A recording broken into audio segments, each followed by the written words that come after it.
À seulement 33 ans, Kawtar Ademi s'impose comme une plume incontournable de la littérature francophone. Ses deux premiers romans, L'envers des autres et Des pierres dans mes poches, creusaient le même sillon, celui d'une jeunesse algéroise sans repère, égarée dans un pays en proie à la violence, au non-dit et au poids des traditions. Une jeunesse qui devait apprendre à composer avec l'ambiguïté d'une double identité. Avec son troisième roman, Nos richesses, lauréat du prix Renaudot des lycéens, Kawtar Ademi a confirmé l'an dernier tout le bien que l'on pensait d'elle.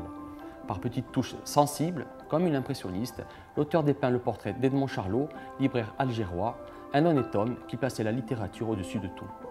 En 1935, Edmond Charlot, alors âgé de 20 ans, ouvre une librairie à Alger, avec la volonté de promouvoir de jeunes écrivains des deux côtés de la Méditerranée, sans distinction de langue ni de religion. Il nommera la librairie Les vraies richesses, une référence à l'œuvre de Jean Genot.